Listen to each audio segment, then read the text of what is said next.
بسم الله الرحمن الرحيم الحمد لله اللهم صل على محمد وعلى آله وصحبه أجمعين أما بعد സ്വലാത്തുൽ ഇസ്തിഖാറ വളരെ പ്രധാനപ്പെട്ട ഒരു നിസ്കാരമാണ് ഇസ്തിഖാറത്ത് നിസ്കാരം. കേട്ടവരും കേൾക്കാത്തവരും ഉണ്ടാകാം. അത് നമ്മൾ പഠിക്കേണ്ടതും മനസ്സിലാക്കേണ്ടതുമായ നിസ്കാരമാണ്. എപ്പോഴും ഇങ്ങനെ നിസ്കരിക്കേണ്ടതല്ല. പിന്നെ എപ്പോഴാ നിസ്കരിക്കേണ്ടത്? വളരെ പ്രധാനപ്പെട്ട നമ്മുടെ ജീവിതത്തിൽ വളരെ ആവശ്യമുള്ളൊരു നിസ്കാരമാണ്. നമ്മൾ പലപ്പോഴും പല പ്രവർത്തികളും തുടങ്ങി വെക്കാറുണ്ട്. നമ്മൾ കച്ചവടം തുടങ്ങും, അതുപോലെ വീട് പണി തുടങ്ങും, വീട് ഉദ്ഘാടനം തുടങ്ങും, അല്ലെങ്കിൽ പ്രധാനപ്പെട്ട അല്ലെങ്കിൽ വിവാഹം നിശ്ചയിക്കും, അല്ലെങ്കിൽ പുതിയാപ്പളിനെ കണ്ട് പറ്റും, അല്ലെങ്കിൽ പുതിയണ്ണിനെ കണ്ട് പറ്റും. ഇങ്ങനെ പ്രധാനപ്പെട്ട ഒരു കാര്യം നിർവഹിക്കാൻ, അല്ലെങ്കിൽ ഒരു ഗൾഫിലേക്ക് യാത്ര പോകാൻ ഉദ്ദേശിച്ചു, ഇങ്ങനെയൊക്കെ നല്ലൊരു കാര്യം ആദ്യമായി ചെയ്യുകയാണെങ്കിൽ അതിനു മുമ്പ് അള്ളാഹുവിനോട്, പഠിച്ചോനെ, ഞാൻ എൻ്റെ മോൾക്ക് അല്ലെങ്കിൽ എൻ്റെ മകൻക്ക് ആ പുതിയണ്ണിനെ ഞങ്ങൾ അന്വേഷിക്കുകയാണ്. അപ്പോ അത് ആ പുതിയാപ്പള ഞങ്ങൾ തെരഞ്ഞെടുക്കാൻ തീരുമാനിക്കാൻ പോവുകയാണ്. അപ്പൊ അതിൽ ഖൈറ് ഉണ്ടെങ്കിൽ നീ അത് അടുപ്പിച്ചാൽ മതി. ഖൈറില്ല, അതാകെ കെണിവലയാണെങ്കിൽ നീ അടുപ്പിക്കണ്ട. പഠിച്ചോനെ, ഞാൻ ഗൾഫ് പോവുകയാണ്. ഗൾഫ് പോയതിനെക്കാട്ടി സ്പീഡിൽ ഇങ്ങോട്ട് മടങ്ങി വരുന്ന അവസ്ഥ ആണെങ്കിൽ, ബർക്കത്തില്ലെങ്കിൽ അത് വേണ്ട. നല്ല ബർക്കത്തുള്ള നല്ല ഇത് കിട്ടിയാൽ മതി. പോയി മടങ്ങേണ്ട അവസ്ഥ വരണ്ട. അതുകൊണ്ട് അതിൽ ഖൈറുണ്ടെങ്കിൽ നീ ഞങ്ങൾക്ക് അത് എളുപ്പമാക്കണം. ഷർറാണെങ്കിൽ അത് ഒഴിവാക്കി തരണം. ഞാൻ ഹജ്ജിന് പോകാൻ നിൽക്കുകയാണ് ഈ കൊല്ലം എനിക്ക് ഹജ്ജിന് പോകല് ഖൈറുണ്ടെങ്കിൽ നീ എന്നെ അത് എളുപ്പാക്കണം, അല്ലെങ്കിൽ ഒഴിവാക്കി തരണം എന്നിങ്ങനെ ഒരു വീട് പണി തുടങ്ങുകയാണ് പഠിച്ചോനെ. അപ്പൊ ഖൈറുണ്ടെങ്കിൽ ഇപ്പൊ തന്നെ തുടങ്ങാനുള്ള എളുപ്പാക്ക്. ഷർറാണെങ്കിൽ ഇപ്പൊ അതിനെ സമയത്ത് എത്തിച്ചു കൊണ്ടാ. ഇങ്ങനെ ഒരു കുട്ടീനെ ഒരു ദർസിലേക്ക് ഉണ്ടാക്കാണ്. അപ്പൊ ഖൈറുണ്ടെങ്കിൽ പഠിച്ചോനെ ആ ദർസിൽ എന്റെ മോനെ എത്തിച്ചാൽ മതി. അല്ലെങ്കിൽ നല്ല ദർസ് വേറെ എത്തിച്ചു കൊണ്ടാ. അല്ലെങ്കിൽ ഇനിയിപ്പോ എന്താ, ഒരു കടയിൽ നമ്മൾ ഏൽക്കാണ്, ജോലിക്ക് ഏൽക്കും. പഠിച്ചോനെ ആ കടയിൽ നിൽക്കുന്നതിക്ക് ഖൈറുണ്ടെങ്കിൽ എന്നെ ആ കടയിൽ നിർത്തിയാൽ മതി. ഇല്ലെങ്കിൽ അവിടെ ഏൽക്കാതിരിക്കാൻ എന്നെ എളുപ്പാക്കിക്കൊണ്ടാ.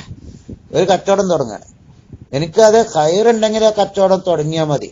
അതാകെ പൊട്ടിപ്പോകുന്നുണ്ടെങ്കിൽ കച്ചവടത്തിൽ എന്നെ എത്തിയല്ല.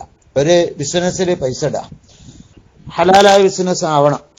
അത് ഖൈറുണ്ടെങ്കിൽ പഠിച്ചോനെ എന്നെ, അല്ലെങ്കിൽ ഉള്ളത് ഓറും ചക്കിയിലൊട്ടി പൈസ നഷ്ടപ്പെടുന്നുണ്ടെങ്കിൽ വേണ്ട.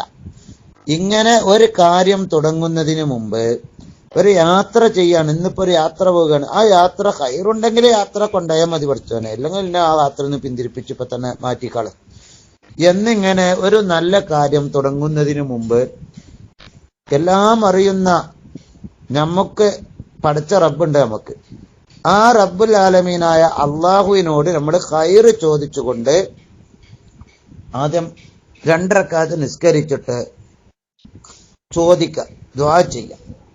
ഇങ്ങനെ നല്ല കാര്യം തുടങ്ങുന്നതിന് മുമ്പ് നിസ്കാരം സുന്നത്താണ്. നിസ്കരിച്ചിട്ട് wudu ചെയ്തു വന്ന് നല്ല വൃത്തിയുള്ള സ്ഥലത്ത് വെച്ച് നിസ്കരിച്ചാൽ, എന്നിട്ട് ആ ഖൈറിനെ തേടുന്ന ദുആ, നബിതങ്ങൾ തന്നെ പഠിപ്പിച്ച ദുആ ഉണ്ട്, ആ ദുആ തന്നെ ചെയ്യാത്തെല്ലാം നോക്കാം. എങ്കിൽ അള്ളാഹു നമുക്ക് അത് ഖൈറാണെങ്കിൽ അത് തോന്നിപ്പിച്ചു തരും. അങ്ങനെ പൊയ്ക്കോ എന്ന് തോന്നിപ്പിച്ചു തരും, അത് ചെയ്തോ എന്ന് തോന്നിപ്പിച്ചു തരും. അത് ഷർറാണെങ്കിൽ അള്ളാഹു നമ്മെ അത് വേണ്ടാതെ ആക്കി മാറ്റും. അതിനെ അള്ളാഹിനോട് ചെയ്യുന്നതിന് മുമ്പ് തന്നെ, തുടങ്ങുന്നതിന് മുമ്പ് തന്നെ പ്രാർത്ഥിക്കുന്ന നിസ്കാരമാണ് ഇസ്തിഖാറത്ത് നിസ്കാരം. അപ്പൊ നമ്മള് പലപ്പോഴും പല കെണിയിലും പെടലുണ്ട്. നമ്മൾ ചെയ്ത് തുടങ്ങി ഇങ്ങോട്ട് തന്നെ തിരിച്ചു മടങ്ങലുണ്ട്. അതില്ലാതിരിക്കാൻ, ചെയ്യുന്ന കാര്യം ഖൈറായ നിലക്ക് പൂർത്തിയാകാൻ ഇസ്തിഖാറത്തിന്റെ 2 റക്അത്ത് നിസ്കാരം വലിയ പുണ്യമാണ്. ഇസ്തിഖാറത്തിന്റെ 2 റക്അത്ത് നിസ്കാരം എന്റെ രൂപം ഞാൻ പറയാം. ആ നിസ്കാരം ഒരു വട്ടം നിസ്കരിച്ചു ദുആ ചെയ്തു, അപ്പോൾ ഒന്നും ഒരു മനസ്സിന് സമാധാനമാകുന്ന ഒരു തീരുമാനം കിട്ടിയിട്ടില്ലെങ്കിൽ, ചെയ്യണമെന്നോ ചെയ്യണ്ടോ നമ്മളെ മനസ്സിൽ തോന്നുന്നില്ലെങ്കിൽ, 2ാമത് നിസ്കരിക്കുന്നത് നല്ലതാണ്. എന്നിട്ട് വീണ്ടും ദുആ ചെയ്യുക. എന്നിട്ടും തീരുമാനം മനസ്സിലേക്ക് വരുന്നില്ല, ഇടയാട്ടമാണ്, സംശയമാണെങ്കിൽ, ചെയ്യണോ വേണ്ട എന്ന് ഉറപ്പ് കിട്ടുന്നില്ലെങ്കിൽ വീണ്ടും നിസ്കരിക്കുക. ചില പണ്ഡിതന്മാർ പറഞ്ഞ് 7 വട്ടമൊക്കെ ആവർത്തിച്ച് നിസ്കരിക്കുക, 7 കണക്കില്ല, ഖൈർ കിട്ടുന്നത് വരെ നിസ്കരിക്കുക എന്ന് പറഞ്ഞിട്ടുണ്ട്. ഏതായിരിക്കട്ടെ, ഇങ്ങനെ ആവർത്തിച്ച് നിസ്കരിക്കാൻ പറ്റുന്ന 2 റക്അത്ത് നിസ്കരിച്ച് ദുആ ചെയ്യുന്ന നിസ്കാരത്തിനാണ് ഇസ്തിഖാറത്ത് നിസ്കാരം എന്ന് പറയാം. അപ്പൊ നമ്മൾ എന്ത് നല്ല കാര്യം തുടങ്ങുന്നതിന് മുമ്പും ഇസ്തിഖാറത്ത് നിസ്കാരം നിസ്കരിച്ചിട്ടാണ് തുടങ്ങുന്നതെങ്കിൽ അവൻ ചെയ്യുന്ന ബിസിനസ്, അവൻ പ്രവർത്തിക്കുന്ന പ്രവർത്തനം, കച്ചവടം, യാത്ര, അവന്റെ ആ സംരംഭം അള്ളാഹു വിജയിപ്പിക്കും. അവൻ അങ്ങനെ അവന്റെ മനസ്സിലേക്ക് അള്ളാഹു നന്മയാണെങ്കിൽ ചെയ്യാൻ വേണ്ടി തോന്നിപ്പിക്കും എന്ന് നബി സല്ലല്ലാഹു അലൈഹി വസല്ലം തങ്ങൾ പഠിപ്പിച്ചിട്ടുണ്ട്. നമ്മുടെ എല്ലാ കാര്യങ്ങളും അള്ളയാണ് നിയന്ത്രിക്കുന്നത്. അപ്പൊ അള്ളാഹിനോട് തന്നെ ചോദിച്ചു തുടങ്ങുക. നമ്മൾ പലരോടും പല കാര്യങ്ങളും തുടങ്ങുമ്പോൾ അറിയുന്നവരൊക്കെ ചോദിക്കലുണ്ട്. അള്ളാഹുവിനോട് ചോദിച്ചു തുടങ്ങിയാൽ ഏറ്റവും നല്ലതാണ്. മറ്റു കാര്യങ്ങളൊക്കെ അറിയുന്നവരൊക്കെ മുശാവറ ചെയ്യുന്നത് നല്ലതാണ്. നബി തങ്ങൾ തന്നെ പറഞ്ഞതാണ്, ഒരു കാര്യം, എന്തൊരു കാര്യം നമ്മൾ ഉറപ്പിച്ചു കഴിയുമ്പോൾ, ചെയ്യാൻ വേണ്ടി തീരുമാനിക്കുമ്പോൾ അത് ഇപ്പൊ തുടങ്ങിയാൽ ശരിയാവില്ലേ എന്നറിയുന്ന ആളുകളോടൊക്കെ മുശാവറ ചെയ്താൽ അവൻ പരാജയപ്പെടുകയില്ല എന്ന് പറഞ്ഞിട്ടുണ്ട്. അങ്ങനെ മുശാവറ ചെയ്യാം. അതോടുകൂടെ ഇസ്തിഖാറത്ത് നിസ്കാരം പറഞ്ഞതുപോലെ നിസ്കരിക്കൽ വലിയ നല്ലതാണ്. നബി സല്ലല്ലാഹു അലൈഹി വസല്ലം തങ്ങൾ പറഞ്ഞതായി ഇമാം ബുഖാരി റളിയല്ലാഹു അൻഹു റിപ്പോർട്ട് ചെയ്യുന്നു. ജാബിർ റളിയല്ലാഹു അൻഹു പറയുന്നു, കാന റസൂലുള്ളാഹി സ്വല്ലല്ലാഹു അലൈഹി വസല്ലം, മുത്ത് നബി സല്ലല്ലാഹു അലൈഹി വസല്ലം തങ്ങൾ യുഅല്ലിമുനൽ ഇസ്തിഖാറത, അല്ലാഹുവിന്റെ റസൂല് ഞങ്ങൾക്ക് ഇസ്തിഖാറത്ത് പഠിപ്പിച്ചു തരാറുണ്ട്. ഇസ്തിഖാറത്ത് ചെയ്യൽ എങ്ങനെയെന്ന് പഠിപ്പിച്ചു തരാറുണ്ട്. ഖൈറിനെ തേടാന്നാണ് ഇസ്തിഖാറത്തിന്റെ അർത്ഥം. ഖൈർ കിട്ടണം പഠിച്ചോന്, അതിന്റെ രീതി എങ്ങനെയാണെന്ന് പഠിപ്പിച്ചു തരാറുണ്ട്. ഫിൽ ഉമൂരി, എല്ലാ കാര്യങ്ങളിലും ഖൈർ തേടണം. എന്ത് കാര്യം ചെയ്യണം മുമ്പ് ഖൈർ അള്ളാഹിനോട് ചോദിച്ചിട്ട് തുടങ്ങണം. എന്ത് കാര്യം ചെയ്യണം മുമ്പ്, അങ്ങനെ എല്ലാ കാര്യം ചെയ്യുന്ന മുമ്പ് നിങ്ങൾ ഇസ്തിഖാറത്ത് ചെയ്യണമെന്ന് മുത്തുനബി പ്രത്യേകം ഞങ്ങളോട് നിർദ്ദേശിക്കുകയും അത് പഠിപ്പിച്ചു തരുകയും ചെയ്യുന്നുണ്ട്. അപ്പൊ അത്രയും വളരെ പ്രധാനപ്പെട്ട ഒരു കാര്യമാണ് ഇസ്തിഖാറത്ത്. തങ്ങൾ പ്രത്യേകം പഠിപ്പിച്ചിരുന്ന കാര്യമാണ്. തങ്ങൾ അങ്ങനെ പഠിപ്പിക്കാറുണ്ടായിരുന്നു എന്ന് ജാബിർ റളിയല്ലാഹു അൻഹു പറയുകയാണ്. കമാ യുഅല്ലിമുന സൂറത്ത മിനൽ ഖുർആൻ, ഖുർആനിന്റെ സൂറത്തെ തെറ്റാതെ ഓത്ത് ഞങ്ങൾക്ക് തങ്ങൾ പഠിപ്പിച്ചു തരും. എങ്ങനെ ഓതണ്ടീന്ന് അക്ഷരം തെറ്റാതെ ഓത്ത് പഠിപ്പിച്ചു തരും പോലെ ഖുർആൻ പഠിപ്പിച്ചു കൊടുക്കുന്ന വലിയ പുണ്യല്ലേ, പഠിക്കുന്നതും പുണ്യമാണ്. എന്നതുപോലെ നമ്മൾ പഠിക്കണം, പഠിപ്പിക്കണം. എന്താകും, സൂറത്തുകൾ പഠിപ്പിക്കും പോലെ ഇസ്തിഖാറത്തിന്റെ ദുആയും നിസ്കാരവും അതിന്റെ രൂപമൊക്കെ ഞങ്ങൾക്ക് പഠിപ്പിച്ചു തരാറുണ്ട്. അത്രയും പ്രാധാന്യം കൊടുക്കാറുണ്ട്. അപ്പൊ ഒരു അപ്രധാനമായ കാര്യമൊന്നല്ല. നമ്മളും നമ്മളെ കാര്യങ്ങൾ തുടങ്ങുന്നതിന് മുമ്പ് അതിൽ പ്രാധാന്യം കൊടുക്കണമെന്ന് മനസ്സിലാക്കാൻ സാധിക്കും.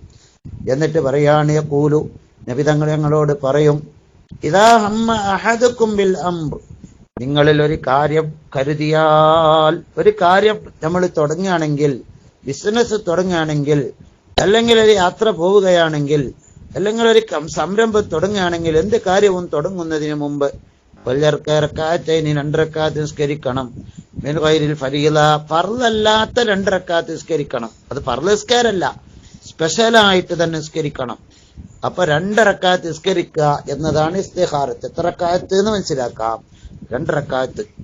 എന്നിട്ടോ നിസ്കരിച്ചിട്ട് നല്ല ഇഖ്ലാസോട് കൂടെ ആത്മാർത്ഥമായിട്ട് നിസ്കാരത്തിൽ മാത്രം ശ്രദ്ധിച്ചുകൊണ്ട് ശ്രദ്ധയോടെ 2 റക്അത്ത് അല്ലാഹുവിന് വേണ്ടി നിസ്കരിച്ചിട്ട് സുമ്മൽ യഖുൽ, പിന്നെ അവൻ പറയട്ടെ, ദുആ ചെയ്യാ, ബിസ്മിയും ഹംദും സലാത്തും അൽഹംദുലില്ലാഹും അല്ലാഹുമ്മ സ്വല്ലി അലാ മുഹമ്മദ് തുടങ്ങി സലാത്തുകളൊക്കെ ചൊല്ലിയിട്ട് ദുആ ചെയ്യാ.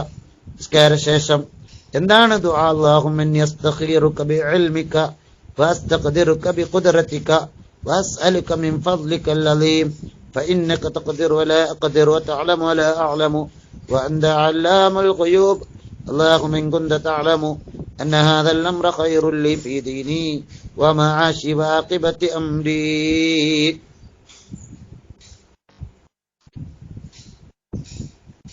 وعاجله فقدره لي ويسره لي ثم بارك لي فيه وإن كنت تعلم أن هذا الأمر شر لي في ديني ومعاشي وعاقبة أمري عاجل أمري وآجله فاصرفه عني واصرفني عنه وقدر للخير حيث كان ثم أرضني به ثم رضني به.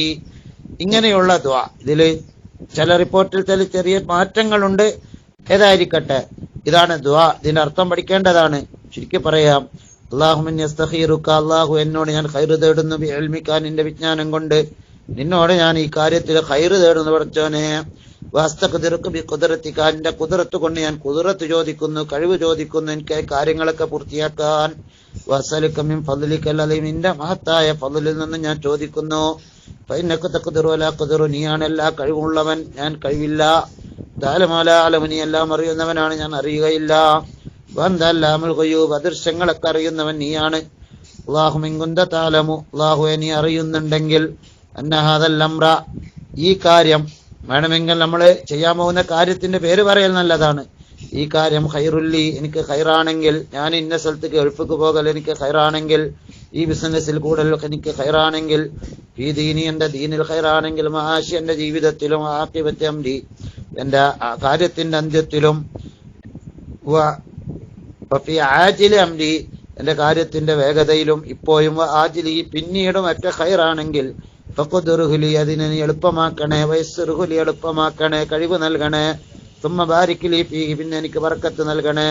വഇൻകുന്ത തഅലമു, നീ അറിയുന്നവനാണെങ്കിൽ, അന്ന ഹാദൽ അംറ, ഈ കാര്യം ശർറുല്ലി ഫീ ദീനി എന്റെ ദീനിൽ ഷർറാണെന്ന്, ഞാൻ ഈ ചെയ്യാൻ പോകുന്ന ഈ ബിസിനസ് അല്ലെങ്കിൽ യാത്ര അല്ലെങ്കിൽ ഈ പ്രവൃത്തി ഷർറാണെന്നാണ് നീ അറിയുന്നതെങ്കിൽ, മആശിയെ എന്റെ ദീനിലും എന്റെ ജീവിതത്തിലും, വഅഖിബത്തി അംരി എന്റെ കാര്യത്തിന്റെ അന്ത്യത്തിലും, ഫീ ആജിലി അംരി എന്റെ കാര്യത്തിന്റെ വേഗതയിലും, ആജിലി പിന്നീടും, ഫസ്രിഫു അന്നി എന്നെ, അത് ഷർറാണെന്നാണ് നീ അറിയുന്നതെങ്കിൽ അതിനെ തൊട്ട് എന്നെ തൊട്ട് തിരിക്കണേ. ഫസ്രിഫ്നി അൻഹു, എന്നെ അതിനെ തൊട്ടും തിരിക്കണേ. എന്നെ മാറ്റി നിർത്തണേ, അതിലേക്ക് എന്നെ അടുപ്പിക്കരുത്. വഖ്ദർലിൽ ഖൈറ, എനിക്ക് നന്മക്ക് കഴിവ് നൽകണേ. ഐതുകാന, നന്മ എവിടെയായാലും. സുമ്മറല്ലിനി ബിഹി, രണ്ട് റിപ്പോർട്ടുണ്ട് അവിടെ. എനിക്ക് നീ ആ ഖൈറിന് നീ കഴിവ് നൽകണേ, ആ ഖൈറായ കാര്യം എന്തായാലും അതുകൊണ്ട് നീ എന്നെ തൃപ്തിയാക്കണേ. ഇങ്ങനെ ദുആ ചെയ്യൽ നല്ലതാണ്. നബി സല്ലല്ലാഹു അലൈഹി വസല്ലം തങ്ങൾ ആ വിഷയത്തിൽ ധാരാളം പറഞ്ഞതായി വേറെയും കാണാം. നബി തങ്ങൾ പറഞ്ഞു, മിൻ സആദത്തി ഇബ്നി ആദം കസ്റത്തു ഇസ്തിഖാറത്തിഹില്ലാ, ഒരാളുടെ വിജയത്തിൽപ്പെട്ടതാണ്, മനുഷ്യന്റെ വിജയത്തിൽപ്പെട്ടതാണ് അവൻ അല്ലാഹുവിനോട് ഖൈർ തേടിക്കാണ്ടായിരിക്കണം ഒരു കാര്യം തുടങ്ങുന്നത്. വരില്ലാഹു ബിമാ ഖല്ലല്ലാഹു തആല ലഹ്, അള്ളാഹു അവൻക്ക് എന്താണ് കണക്കാക്കിയത് അതിൽ തൃപ്തിയാവുകയും ചെയ്യുക എന്നത്. അള്ളാഹ് കണക്കാക്കിയ ഒരു കാര്യം, നമുക്കൊരു പ്രയാസം വന്നു അതിൽ തൃപ്തിയാവുക എന്നത്, അല്ലെങ്കിൽ ഒരു സന്തോഷം വന്നാൽ അതിൽ തൃപ്തിയാവുക എന്നത്. എന്താണ് അള്ളാഹ് കണക്കാക്കുന്നത്? ചിലപ്പോൾ പ്രയാസമായിരിക്കാം, സന്തോഷമായിരിക്കാം. അത് മനുഷ്യന്റെ വിജയത്തിൽപ്പെട്ടതാണ്. വമിൻ ശഖാവത്തി ഇബ്നി ആദം, മനുഷ്യന്റെ പരാജയത്തിൽപ്പെട്ടതാണ് തർക്കു ഇസ്തിഖാറത്തല്ലാഹ്, അള്ളാഹുവിനോട് ഖൈർ തേടാതെ ആ കാര്യം തുടങ്ങൽ അവന്റെ പരാജയമാണ്. വസഖത്തു ബിമാ ഖല്ലല്ലാഹു ലഹു, അല്ലാഹു തആല നമുക്കൊരു കാര്യം വിധിച്ചപ്പോൾ അതിനോട് പകവെക്കല്, ദേഷ്യം പിടിക്കല്, അള്ളാഹ് വിധിച്ച കാര്യത്തിനോട് ദേഷ്യം പിടിക്കല്, അത് രോഗമാകാം, പ്രയാസമാകാം, അതിനോട് ദേഷ്യം പിടിക്കുക എന്നത് അള്ളാഹുവിനോടുള്ള അവന്റെ പരാജയത്തിൽപ്പെട്ടതാണ് എന്ന് നബി സല്ലല്ലാഹു അലൈഹി വസല്ലം തങ്ങൾ പറഞ്ഞിട്ടുണ്ട്. ഇസ്തിഖാറത്തിനെ വർദ്ധിപ്പിക്കൽ അത് വിജയത്തിൽപ്പെട്ടതാണ് എന്ന് മറ്റൊരു റിപ്പോർട്ടിൽ കാണാവുന്നതാണ്. ഒരാൾ അള്ളാഹുവിനോട് ഇസ്തിഖാറത്ത് ചെയ്ത് ഖൈർ തേടിയതിനു ശേഷം ഒരു കാര്യം ചെയ്താൽ അവൻ പരാജയപ്പെടുകയില്ല എന്നും, പരസ്പരം അറിയുന്ന ആളുകളോട് മുശാവറ ചെയ്തിട്ട് കൂടിയാലോചിച്ചിട്ട് ഒരു കാര്യം ചെയ്താൽ ഖേദിക്കുകയില്ല എന്നും, അതുപോലെ മിതത്വം പാലിച്ചുകൊണ്ട് പണം ചെലവഴിച്ചാൽ അവൻ ദാരിദ്രനാവുകയില്ല എന്നും നബി സല്ലല്ലാഹു അലൈഹി വസല്ലം തങ്ങൾ പറഞ്ഞിട്ടുണ്ട്. അപ്പോൾ ഇങ്ങനെ ഇസ്തിഖാറത്ത് നിസ്കരിച്ചതിന് ശേഷം ദുആ ചെയ്തിട്ട് വേണമെങ്കിൽ ആവർത്തിച്ച് ഇസ്തിഖാറത്ത് നിസ്കാരം ആവർത്തിച്ച് നിസ്കരിക്കാം, എന്നിട്ട് ദുആ ചെയ്യാം. എന്നിട്ട് അവന്റെ മനസ്സ് എന്താണോ തോന്നുന്നത് അത് ചെയ്യേണ്ടതാണ് എന്ന് പണ്ഡിതന്മാർ വിവരിച്ചിട്ടുണ്ട്. ഇസ്തിഖാറത്ത് നിസ്കാരത്തിൽ ആദ്യത്തെ റക്അത്തിൽ ഖുൽ യാ അയ്യുഹൽ കാഫിറൂന സൂറത്തും, രണ്ടാമത്തിൽ ഇഖ്ലാസ് സൂറത്തും ഖുൽ ഹുവല്ലാഹു അഹദ് സൂറത്തും ഓതൽ സുന്നത്താണ് എന്നുകൂടി ഓർമ്മപ്പെടുത്തുന്നു. ഏത് നന്മക്ക് മുന്നിലും, ഏത് നന്മ നമ്മൾ തുടങ്ങുകയാണെങ്കിലും ഉദ്ദേശിക്കുന്ന ഏത് നന്മക്ക് മുന്നിലും ഇസ്തിഖാറത്ത് സുന്നത്താണ് എന്നുകൂടി ഓർമ്മപ്പെടുത്തുന്നു. ദുആക്ക് മുമ്പ് ഹംദും സലാത്തൊക്കെ ചെല്ലുന്നത് നല്ലതാണ്. അത് അസറിന് ശേഷം നിസ്കരിക്കാതിരിക്കലാണ് നല്ലത്, നിസ്കരിക്കാതിരിക്കേണ്ടതാണ്. അതുപോലെ സുബഹിക്ക് ശേഷം സൂര്യൻ ഉദിച്ചുയരുന്നതിന് മുമ്പ് നിസ്കരിക്കണ്ട, സുബഹിക്ക് മുമ്പോ ഒക്കെ നിസ്കരിക്കാം. കറാഹത്തിന്റെ ടൈമാണ് അതൊക്കെ, അല്ലാത്ത ടൈമിലാണ് നിസ്കരിക്കേണ്ടത് എന്നുകൂടി ഓർമ്മപ്പെടുത്തുന്നു. അള്ളാഹു നമുക്ക് വിജ്ഞാനം വർദ്ധിപ്പിക്കുകയും നന്മകൾ ചെയ്യാൻ തൗഫീക്ക് നൽകുകയും ചെയ്യട്ടെ. അസ്സലാമു അലൈക്കും.